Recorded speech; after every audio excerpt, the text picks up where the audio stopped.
हर college में कुछ ऐसे कमरे होते हैं जिनके पास जाने की हिम्मत किसी की भी नहीं होती है। और सेंट ग्रेस कॉलेज का हॉस्टल रूम 306 भी कुछ ऐसा ही था।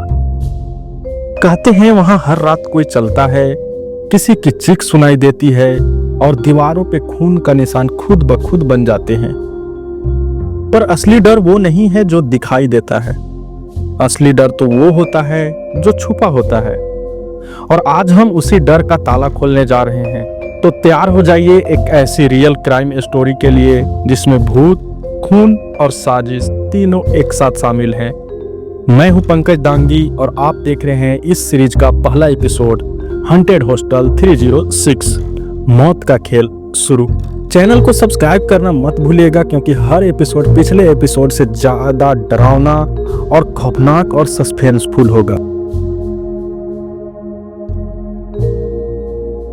रात के ठीक 2:17 पर पुराना सेंट ग्रेस कॉलेज हॉस्टल अपनी खामोशी में डूबा हुआ था। हर कोई अपने कमरे में सोया पड़ा था, लेकिन रूम नंबर 306 से हल्की सी सरसराहट की आवाज आ रही थी। राहुल सेकेंड ईयर स्टूडेंट अचानक नींद से जागा, पसीने में भींगा हुआ और फिर वही सपना आया था।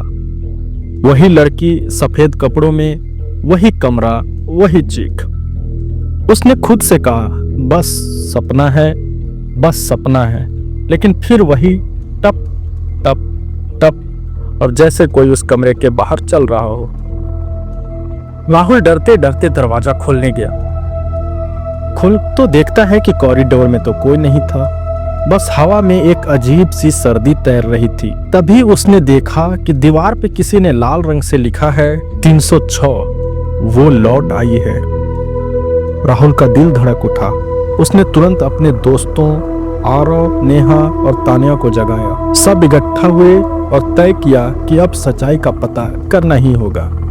आरव बोला, यार ये हॉस्टल वैसे भी भूतिया माना जाता है। सुना है 10 साल पहले यहाँ कोई लड़की यहीं मर चुकी थी, वो भी 306 नंबर में ही। नेहा ने आंखें तरेरी। वो सब अफवाह है, हमें सच में जानना होगा। चारों टॉर्च लेकर निकल पड़े। रात के करीब 3 बज चुके थे। हॉस्टल के पुराने हिस्से में पहुंचते ही माहौल बदल गया। दीवारों पर सीलन टूटी, खिड़कियां और हवाओं में सन्नाटा।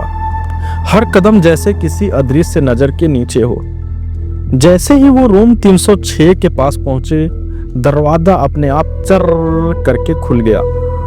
अंदर अंधेरा था, बस कोने में एक पुरानी कुर्सी पर किसी के बैठने का निशान था। तानिया ने धीरे से फुसफुसाया, यहाँ कोई था। अचानक राहुल के मोबाइल पे एक अनजान नंबर से कॉल आया। उसने रिसीव किया। राहुल, दूर रहो, सच्चाई जानने की कीमत तुम्हें जान से चुकानी पड़ेगी। सब डर के मारे चुप हो गए। फिर भी उन्होंने कमरे की तलाशी शुरू की। एक अलमारी के पीछे उन्हें एक पुरानी डायरी मिली। डायरी की पहली लाइन थी, मेरा नाम अनुष्का है, उन्होंने मुझे मारा है और अब मैं उन्हें ढूंढ रही हूं। नेहा ने कांपते हाथों से पन्ने पलटे। पहले उसमें हॉस्टल की कई लड़कियों के नाम थे और सब चौंकाने वाले थे। उन सबके नाम के आगे गायब लिखा हुआ था। तभी कमरे की बत्ती अपने आप झिलमिलाने लगी, कुर्सी हिलने लगी, टॉर्च की रोशनी जैसे किसी पर पड़ी। सबने देखा कमरे के कोने में एक लड़की सफेद ड्रेस पहने हुए खड़ी थी। चेहरा धुंधला, आंखें लाल। वो बोली, सच छुपाया गया है। 306 में कोई आत्मा नहीं है, एक कातिल रहता है। इतना कहकर वो गायब हो गई। सब सदमे में थे। राहुल के मन में सवाल घूमने लगे, क्या सच में भूत होता है? क्या ये भूत सच में अनुष्का है? और अगर वह कह रही है कि कातिल जिंदा है, तो आखिर कौन है वो कातिल? सुबह होते ही उन्होंने डायरी को लेकर प्रिंसिपल के ऑफिस जाने का सोचा, लेकिन जैसे ही बाहर निकले वार्डन खड़ा था, चेहरे पर ठंडी मुस्कान। तुम्हें नहीं जाना चाहिए था वहां, उसने धीरे से कहा। आरव बोला, हमें सब पता चल गया है, अनुष्का, गायब लड़कियां, सब कुछ। वार्डन बस मुस्कुराता रहा। अब देर हो चुकी है, आज रात तुम्हारी बारी है। और तभी पीछे से किसी ने राहुल के सिर पर वार किया। सब कुछ अंधेरा हो गया।